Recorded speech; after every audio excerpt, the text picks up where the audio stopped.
السلام علیکم ورحمۃ اللہ وبرکاتہ نحمدہ ونصلی ونسلم علی رسولہ الکریم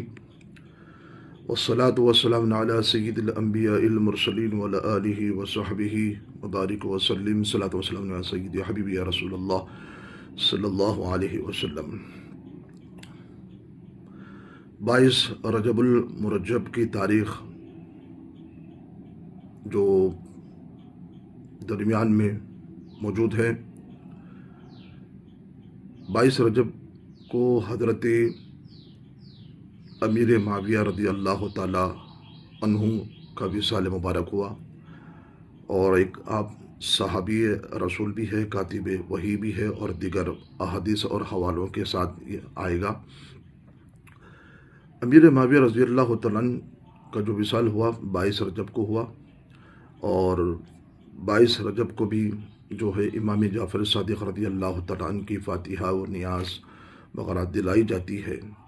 لہٰذا فاتحہ بھی قابل قبول ہے، اور امیر معاویہ رضی اللہ تعالیٰ عنہ کی تاریخ وصال بھی قابل قبول ہے۔ اس میں دو رائے نہیں ہے کہ وہ سنی ہے جو اس کا سینہ بڑا کشادہ اور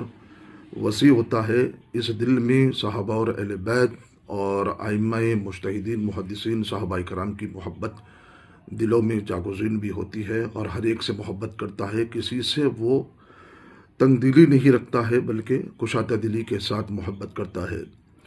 اب رہا سوال امیر معاویہ رضی اللہ تعالیٰ عنہ کے متعلق، بہت سارے لوگ، بہت سارے ایسے دشمن حاسدین جو ہے، ان کے بارے میں صحیح حدیث ان کے بارے میں نہیں آئی ہے، اور جھٹ سے انکار بھی کرتے ہیں، اور اس کا کوئی ذکر بھی ان کے متعلق کوئی حدیث بھی نہیں۔ اگر حدیث ہو بھی تو موضوع اور منطلق کہتے ہیں، اور محدثین پہ جھٹ سے ان پر اعتراض کر دیتے ہیں۔ حالانکہ ایسا نہیں ہے کہ کتابوں کا اگر ہم مطالعہ کریں گے تو بخاری ہو یا مسلم ہو یا ترمذی شریف کی ہو یا مسند احمد میں بھی ہو، ابو یعلا میں ہو، دیگر محدثین نے اپنی کتابوں میں امیر معاویہ رضی اللہ عنہ کے فضائل کو لکھا بھی ہے۔ یہ لوگ دشمنی اور عداوت اور حسد کی بنا پر تاریخ کی جھوٹی روایتوں کو سہارا لے کر جو ہے عوام میں اس طرح کا ورغلاتے ہیں، اور اس طرح سے لوگوں کے رجحان کو دور بھی کرتے ہیں۔ یاد رکھیے کہ امیر معاویہ رضی اللہ تعالیٰ عنہ ایک صحابی رسول بھی ہیں، بلا وجہ ان پر ان کے متعلق بہت ساری ایسی تاریخیں، جھوٹی روایتیں ان کے ساتھ ان کے معاملے میں داخل کیا گیا ہے، اور 70% تاریخ میں ملاوٹ کر دی گئی ہے۔ یہ بھی علماء کرام کا کہنا بھی ہے، 70% تاریخ میں ملاوٹ کی گئی ہے، اور اس لحاظ سے کہ ہم کو تاریخ پر بھروسہ نہیں کرنا چاہیے۔ تاریخ جو ہوتی ہے وہ تاریخ کے اعتبار سے ہم فیصلہ نہیں کرتے، قرآن اور حدیث کے اعتبار سے فیصلہ کرتے ہیں۔ قرآن ان کی تعریف کو بیان کرتا ہے، کُلًّا وعد اللہ الحسنی، یہ حسنہ میں جو ہے جنت کا وعدہ لے لیا گیا ہے، واقعی جنتی ہیں امیر معاویہ رضی اللہ عنہ، تمام صحابہ کرام کے ساتھ ساتھ آپ بھی جنتی ہیں۔ اور قرآن کی دوسری آیت میں سورہ حدید میں یہ بھی فرمایا گیا ہے کہ فتح مکہ سے پہلے جو ایمان والے ہیں، جو راہ خدا میں خرچ کرے ہیں، اللہ کی راہ میں جہاد کرے ہیں، اور جو فتح مکہ کے بعد والے جنہوں نے اللہ کی راہ میں خرچ کرے ہیں، لڑے ہیں، یہ بھی ہیں فتح مکہ سے پہلے اور فتح مکہ کے بعد والے، یہ دونوں آپس میں ان کا مقام و مرتبہ ایک جیسا نہیں ہے، کیونکہ پہلے والے جو ہیں ان کا مقام و مرتبہ اونچا بلند ہے، اور بعد والے جو فتح مکہ کے بعد جو اسلام لائے ہیں، ایمان لائے ہیں، ان کا مقام مرتبہ بعد والوں سے، یعنی کہ پہلے والوں سے بعد والوں کا مرتبہ ہے۔ تو لہٰذا جب فتح مکہ کے بعد کا ذکر قرآن کہہ رہا ہے، سورہ حدید میں ہے، تو پھر ہم جا بجا کھینچا تانی کر کے دشمنی اور عداوت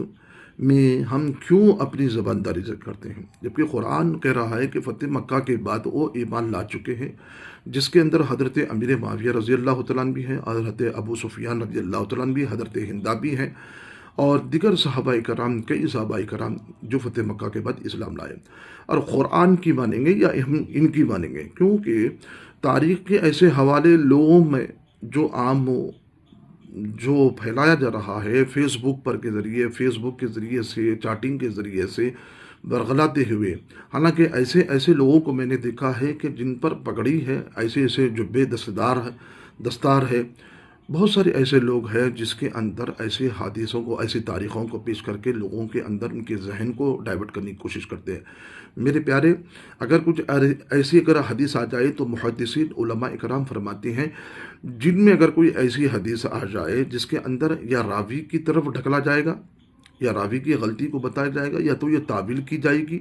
یا تو اس کا مراد اور اس کا مطلب کچھ اور بتلایا جائے گا، کیونکہ صحابی رسول کی غلطی کو ماننا آسان نہیں ہے۔ کیوں؟ صحابی رسول ہے۔ اگر صحابی رسول کا اگر ذکر آ جاتا ہے تو اس کے اندر تعویل کرنا پڑے گا، حسن عقیدت حسن ظن ان کے ساتھ رکھنا پڑے گا، یا تو راوی کی غلطی ہو سکتی ہے، علماء کرام فرماتے ہیں کہ یا راوی کا حافظہ یا راوی کی غلطی ہو سکتی ہے، یا تاریخوں کے اندر یا تاریخ کی ملاوٹ بھی ہو سکتی ہے، یا تعویل کرو یا اس کا مراد اس کا مطلب کچھ اچھا پہلو نکالو، تو یہ بھی ہو سکتا ہے۔ تو اس کے اندر علماء کرام نے اس طرح کو، کیونکہ صحابی رسول کی جب بھی بات اگر آتی ہے تو اپنی زبان کو خاموشی کے ساتھ روکنے کے لیے حکم دیا گیا ہے، کیونکہ اختلافات صحابہ کرام آپس کے معاملات اور جھگڑے جب بھی ہوئے ہیں تو ان کے بارے میں علماء کرام فرماتے ہیں اپنے زبان کو خاموش رکھا کرو، کیونکہ جنگ جمل اور جنگ صفین کے جو حالات، جو واقعات، جو جنگیں ہوئی ہیں، اس کے بارے میں علماء کرام فرماتے ہیں خاموشی اختیار رکھو۔ ہاں، جب ان کا ذکر آ جائے تو خیر خوبی کے ساتھ ان کے فضائل کو، ان کی اچھائیوں کو بیان کرنا یہ بالکل ضروری ہے۔ تو بات یہ تھوڑی سی تمہیدی گفتگو کے بعد اب ہم موضوع سخن کی طرف چلتے ہیں، جو امیر معاویہ رضی اللہ تعالیٰ عنہ کے بارے میں کچھ ایسے ناہنجار، کچھ ایسے بدبخت، جو ایسے رافضی قسم کے، جو تفضیلی قسم کے جو لوگ ہیں، جو صحیح حدیثیں نہیں آئیں۔ حالانکہ کتاب فضائل المناقب، فضائل صحابہ میں امام بخاری نے بعدتا کئی صحابہ کرام کے فضائل، ان کے مناقب کو بیان کیا ہے۔ اب یہاں پر باب ذکر معاویہ تب نے ابی سفیان رضی اللہ تعالیٰ عنہ کا ایک باب باندھا ہے آپ نے، اور باب باندھنے کے بعد آپ کے متعلق جو حدیثیں آئی ہیں ان حدیثوں کا بھی ذکر کیا ہے۔ تو حضرت امیر معاویہ رضی اللہ تعالیٰ عنہ جب قبول کرے آپ، تو صلح حدیبیہ کے وقت آپ نے اسلام کو قبول کیا تھا، لیکن فتح مکہ کے بعد آپ نے اسلام کو ظاہر کیا۔ پھر امیر معاویہ رضی اللہ تعالیٰ عنہ کی وہ شان ہے کہ آپ 40 سال تک حکومت کی، 20 سال تک امیر رہے، پھر اس کے بعد 20 سال خلیفہ بھی رہے، یعنی کہ بادشاہ رہے آپ۔ اسلام کے سب سے پہلے سلطان اور بادشاہ آپ ہیں۔ حتیٰ کہ فاروق اعظم رضی اللہ عنہ کے زمانے حیات ہی، دور خلافت ہی میں امیر معاویہ رضی اللہ عنہ کو 19 ہجری میں آپ کو مقرر کر دیا گیا، اور آپ کی حکومت کو دیکھ کر فاروق اعظم بڑے ہی خوش ہوتے تھے، اور ان کی حکومت کو دیکھ کر ان کے بارے میں تعریف بھی فرمایا کرتے تھے۔ ایسا نہیں ہے کہ فاروق اعظم جہاں کہیں بھی کسی بھی حاکم، کسی بھی گورنر کے بارے میں اگر کہیں پر بھی کوئی اگر ایسی کوئی کوتاہی، اگر کوئی تسامی اگر ہو جاتی ہے تو ان کو معزول کر دیتے، برخاست کر دیتے، لیکن فاروق اعظم نے ان کو 20 سال تک رکھا۔ پھر اس کے بعد عثمان غنی رضی اللہ تعالیٰ نے ان کو 20 سال تک رکھا، عثمان غنی بھی انہوں نے برقرار رکھا۔ پھر امام حسن اور مولا علی رضی اللہ تعالیٰ عنہ کے زمانے بھی، حیات میں بھی آپ برقرار حاکم، یعنی کہ بادشاہ رہے، سلطان بھی رہے۔ تو اس سے یہ پتہ چلتا ہے کہ آپ بڑی ہی حکومت کو اچھے اور احسن طریقے سے چلایا کرتے تھے، اس کے اندر کوئی کمی نہیں تھی۔ لیکن فاروق اعظم رضی اللہ تعالیٰ عنہ فرماتے ہیں، جیسا کہ آپ نے فرمایا ہے کہ امام باقی دلائل النبوہ میں ہیں، تاریخ بخاری میں بھی ہیں، کہ جب بھی کبھی حضرت عمر رضی اللہ تعالیٰ عنہ حضرت معاویہ رضی اللہ تعالیٰ عنہ کو دیکھ کر کہتے تھے یہ عرب کے کسریٰ ہے۔ قیصر و کسریٰ جو تھے اس زمانے میں بادشاہ تھے، اس زمانے میں بادشاہ اور قیصر و کسریٰ کی بادشاہت کی تعریف کیا کرتے تھے، لیکن جب امیر معاویہ رضی اللہ تعالیٰ عنہ کو دیکھتے تو یہ عرب کے کسریٰ ہے۔ یہ کون کہہ رہے ہیں؟ فاروق اعظم۔ فاروق اعظم کون ہیں؟ رسول پاک علیہ الصلوۃ والسلام نے آپ کی شان میں مبارک میں کئی احادیث کو آپ نے بیان فرمایا ہے۔ پھر یہی نہیں، حضرت معمر نے روایت کیا کہ میں نے حضرت معاویہ رضی اللہ تعالیٰ سے زیادہ کسی کی حکومت کو میٹھا نہیں پایا ہے۔ اس زمانے کے، اس دور کے تابعین، صحابہ کرام یہ خود فرماتے ہیں کہ یعنی کہ ایسی حکومت کو آپ نے ایسے آسان طریقے سے، میٹھے انداز طریقے سے آپ نے حکومت چلائی ہے، جن کی حکومت کو دیکھ کر بڑے بڑے صحابہ کرام اور صحابہ کرام کے ساتھ ساتھ تابعین بھی تعریف فرمایا کرتے ہیں۔ تو یاد رکھیے کہ حضرت امیر معاویہ رضی اللہ تعالیٰ عنہ 20 سال امیر رہے اور 20 سال خلیفہ بھی آپ رہے ہیں۔ پھر اس کے بعد یہی نہیں، حضرت زید بن ثابت یہ بھی وہی لکھا کرتے تھے، اور حضرت معاویہ رضی اللہ تعالیٰ عنہ عرب کے حکمرانوں کو بھی کے نام خطوط لکھواتے تھے، یعنی کہ رسول پاک علیہ الصلوۃ والسلام جب بھی کسی عرب کے حکمرانوں کو اگر کوئی لکھنا ہوتا، یعنی کہ خطوط لکھنا ہوتا، تو امیر معاویہ رضی اللہ تعالیٰ عنہ کو بلاتے، اور آپ امیر معاویہ رضی اللہ تعالیٰ عنہ ان حکمرانوں کو خطوط لکھا کرتے تھے۔ تو یہی نہیں، مسند احمد میں بھی ہے اور اس کی اصل صحیح مسلم میں بھی ہے، رسول پاک علیہ السلام نے فرمایا کہ معاویہ کو میرے پاس بلاؤ، کیونکہ وہ آپ کاتب وحی تھے، جب بھی وحی اترتی یا قرآن کے متعلق یا خطوط کے متعلق آپ لکھا کرتے تھے۔ اللہ اللہ، تو یہ حضرت امیر معاویہ رضی اللہ تعالیٰ عنہ کی یہ شان ہے۔ تو لہٰذا یہ کہنے کا جو مقصد ہے، امیر معاویہ رضی اللہ تعالیٰ عنہ جو بڑے ہی پیارے صحابی بھی ہیں، اور آپ کا جو وصال مبارک ہوا کہ 60 ہجری میں آپ کا وصال مبارک ہوا،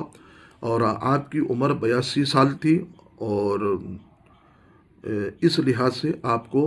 دمشق کے مقام میں آپ کو تدفین کیا گیا ہے۔ تو لہٰذا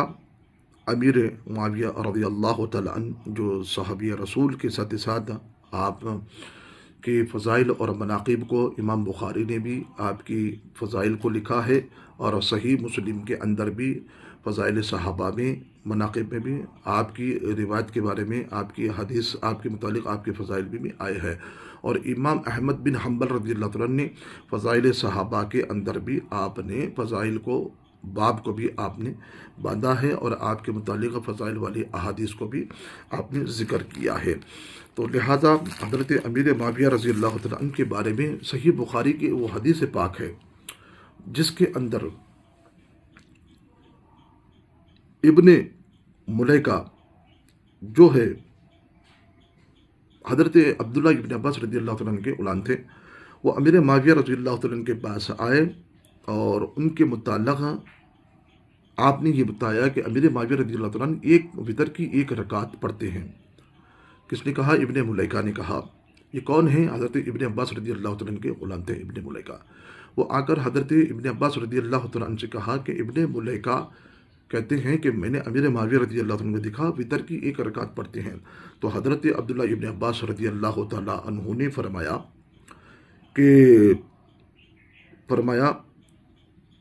تو وہ تو خاموش رہو، وہ تو رسول اللہ صلی اللہ علیہ وسلم کے صحابی ہیں، اور وہ ایک فقیہ بھی ہیں، یعنی کہ مجتہد بھی ہیں۔ یعنی کہ ابن ملیکہ نے جب ابن عباس رضی اللہ تعالیٰ عنہ سے کہا کہ وہ ایک وتر کی 1 رکعت پڑھتے ہیں، تو آپ نے فرمایا کہ خاموش ہو جاؤ، ان کے بارے میں کچھ مت کہو، کیونکہ وہ رسول اللہ صلی اللہ علیہ وسلم کے صحابی بھی ہیں اور فقیہ بھی ہیں۔ تو اب لوگ ان کو صحابی ماننے سے انکار کرتے ہیں، جبکہ بخاری شریف کی یہ حدیث پاک ہے،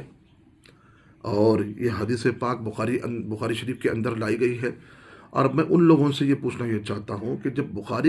بخاری کی حدیث پاک کے مطابق جب فضائل اہل بیت کے فضائل کو بیان کرتے ہو، بخاری کے اندر سے فضائل صحابہ کا بھی ذکر کرتے ہو، اہل بیت اطہار کے وہ روایت، وہ احادیث کو بھی بیان کرتے ہو بخاری سے، تو پھر اسی بخاری کے اندر حضرت امیر معاویہ رضی اللہ تعالیٰ عنہ کے کیا فضائل، ان کے احادیث کیا آپ کو نہیں دکھتی؟ یہ حسد ہے، یہ دشمنی ہے،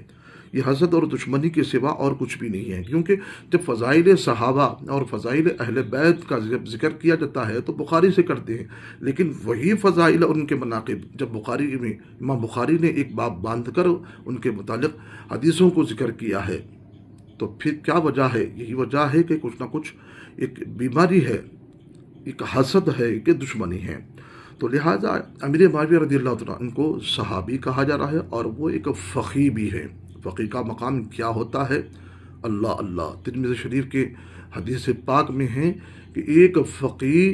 1000 عابدوں پر بھاری ہوتا ہے، 1000 عابدوں سے افضل ہوتا ہے۔ تو ایک شیطان جو ہوتا ہے تو شیطان کے اوپر بھی بھاری ہوتا ہے اور عابدوں سے بھی افضل ہوتا ہے۔ اللہ اکبر۔ تو فقیہ کا مقام کیا ہے، اسے اندازہ آپ لگا سکتے ہیں۔ حضرت معاویہ رضی اللہ تعالیٰ عنہ کے بارے میں رسول پاک علیہ الصلوۃ والسلام نے سنن ترمذی کے اندر میں حضرت عبد الرحمن بن ابی عمیرہ رسول اللہ صلی اللہ علیہ وسلم نے سے بیان کرتے ہیں کہ رسول پاک علیہ الصلوۃ والسلام نے حضرت معاویہ کے لیے دعا کی، اے اللہ اس کو ہدایت دینے والا اور ہدایت یافتہ اور اس کے سبب سے ہدایت دے۔ رسول پاک علیہ الصلوۃ والسلام کی زبان اقدس سے یہ دعا نکل رہی ہے، کس کے لیے؟ امیر معاویہ رضی اللہ تعالیٰ عنہ کے لیے۔ جب رسول پاک علیہ الصلوۃ والسلام دعا فرماتے ہیں کہ کیا دعا قبول نہیں ہوتی؟ بالکل دعا قبول ہوتی ہے۔ رسول پاک علیہ الصلوۃ والسلام جو فرماتے ہیں وہ قابل قبول ہوتی ہے، وہ دعا قبول ہوتی ہے۔ اب کس کے حق میں دعا کریں؟ حضرت امیر معاویہ رضی اللہ تعالیٰ عنہ کے بارے میں، ان کے حق میں دعا فرما رہی ہیں۔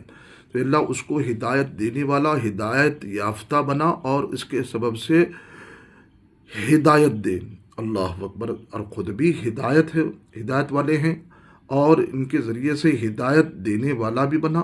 پھر ان کے سبب سے ہدایت دے۔ اللہ اکبر، اللہ اکبر۔ تو کچھ ایسا بھی ہوتا ہے کہ آدمی ہدایت والا، ہدایت یافتہ بن جاتا ہے لیکن ہدایت نہیں دیتا ہے۔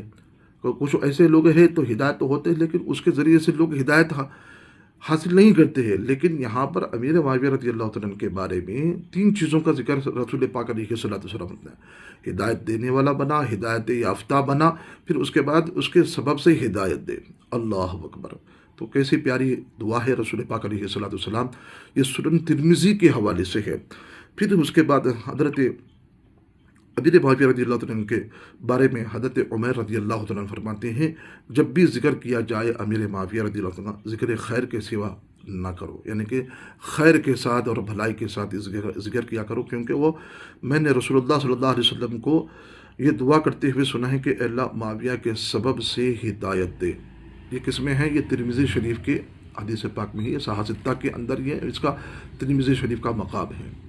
تو اللہ اکبر۔ جب صحابہ کرام، جب تابعی کرام فرماتے ہیں کہ ذکر خیر کیا کرو ان کے حق میں، کیونکہ رسول پاک علیہ الصلوۃ والسلام ان کے حق میں دعا کی ہے، پروردگار اس کے سبب سے ہدایت دے۔ پھر حضرت ارباز بن ساریہ اسلمی بیان کرتے ہیں کہ میں نے رسول اللہ صلی اللہ علیہ وسلم کے پاس رمضان مبارک میں سحری کے وقت حاضر ہوا تو رسول اللہ صلی اللہ علیہ وسلم کو فرماتے ہوئے سنا، فرما رہے تھے کہ آؤ مبارک غذا کی طرف۔ پھر میں نے سنا کہ آپ یہ دعا کر رہے ہیں کہ اے اللہ معاویہ کو کتاب کا علم عطا فرما اور اس کو عذاب سے بچا۔ اللہ، یہ مسند احمد میں بھی ہے، صحیح ابن خزیمہ بھی ہے، المعجم الکبیر میں ہے، سنن بہقی میں ہے،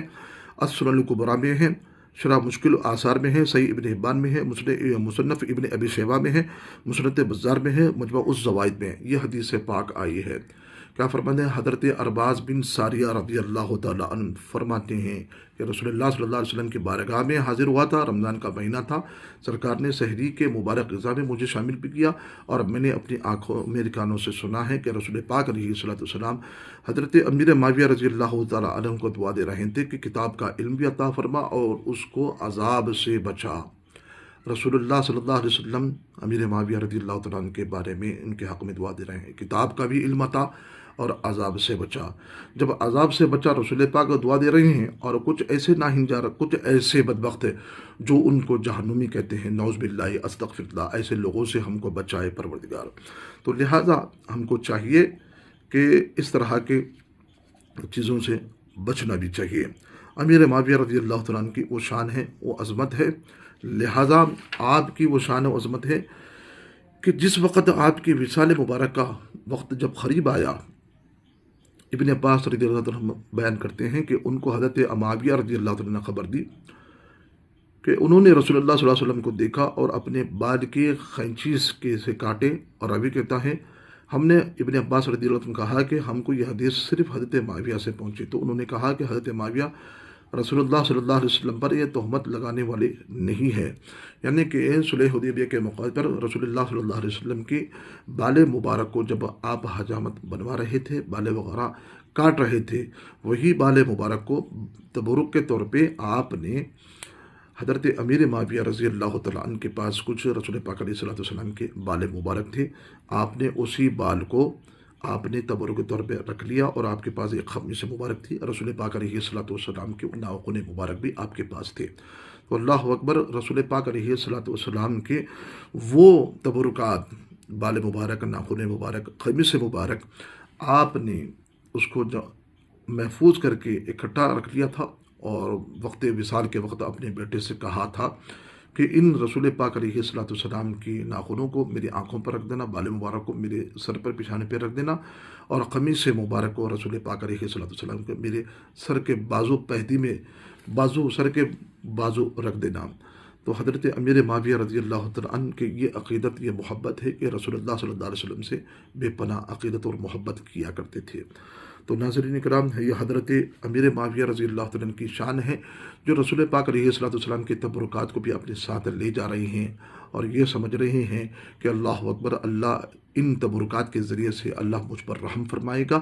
اور میری مغفرت، میری نجات اور میرا مقام و مرتبہ بلندی عطا فرمائے گا۔ تو لہٰذا پھر حضرت امیر معاویہ رضی اللہ تعالیٰ عنہ کی یہ مختصر سی کچھ احادیث تھے، جس کے ہم نے امام بخاری سے، مسلم سے، مسند احمد سے، ابو یعلا سے، اور مجموع الزوائد سے، ابن حبان سے، المعجم الکبیر میں سے، اور السنن الکبریٰ کے حوالے سے، یہ چند حدیثوں کے ذریعے سے، کتابوں کے، حضرت امیر معاویہ رضی اللہ تعالیٰ عنہ کی، ان کی فضائل، ان کے مناقب کو بیان کیا۔ پھر اس کے بعد یہ کہا گیا کہ حضرت امیر معاویہ رضی اللہ تعالیٰ عنہ سے 130 احادیث مروی ہیں،